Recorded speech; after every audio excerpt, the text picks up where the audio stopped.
गंमत शब्दांची, लेखन वर्षा चौगुले.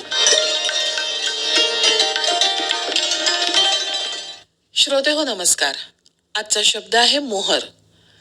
आजी हे किती मजेशीर आहे बघ ना. काय ग? म्हणजे बघ आज ना शाळेमध्ये आम्हाला एक गेम सांगितला होता.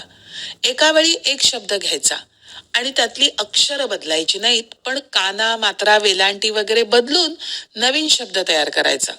मनू उत्साहात आजीला सांगत होती. अगं खरंच मनू, किती मजेशीर आहे हे. जमलं का तुला मग? हो तर. मी मोहर शब्द घेतला.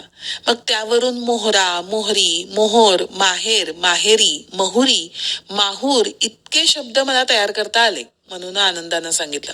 अरे वा, शाब्बास मनू, छानच आहे की. त्यामुळे तुला सुद्धा नवीन नवीन शब्द कळले. आधी माहित नव्हते, पण आम्ही एकमेकींशी चर्चा करून त्याचे अर्थ सुद्धा शोधून काढले आणि खरंच खूप मज्जा आली आजी. हो, ते तुझ्या बोलण्यावरनं कळतच आहे. पण तू जो शब्द घेतला होतास ना मोहर, त्याचेही वेगवेगळे अर्थ आहेत बर का. मोहर, ज्याला बोली भाषेत मोहोर असेही म्हणतात. मोहर म्हणजे आंब्याला आलेल्या कळ्यांचा झुपका. म्हणजे त्याचा घमघमाट सगळीकडे सुटतो मे महिन्यात आणि मग आता आंबे येणार असं आपल्याला कळतं. आणखी दुसरं मोहोर उमटवणे म्हणजे शिक्का मारणे, विजय मिळवणे. आणि तिसरा अर्थ, पूर्वी राजे लोकांच्या काळी जी नाणी होती तिला सुद्धा मोहर किंवा एकापेक्षा जास्त असतील तर मोहरा असं म्हटलं जायचं. हो आजी, एका गोष्टीत मी ऐकलंय 100 मोहरांची थैली असं काहीतरी. अगदी बरोबर. या मोहरांवरूनच एक वाक्प्रचार आलाय बर का.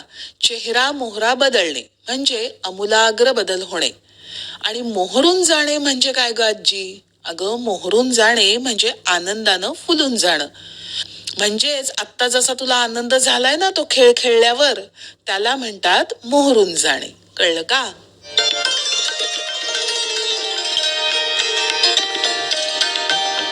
गंमत शब्दांची, लेखन वर्षा चौगुले, वाचन ऐश्वर्या बेहरे.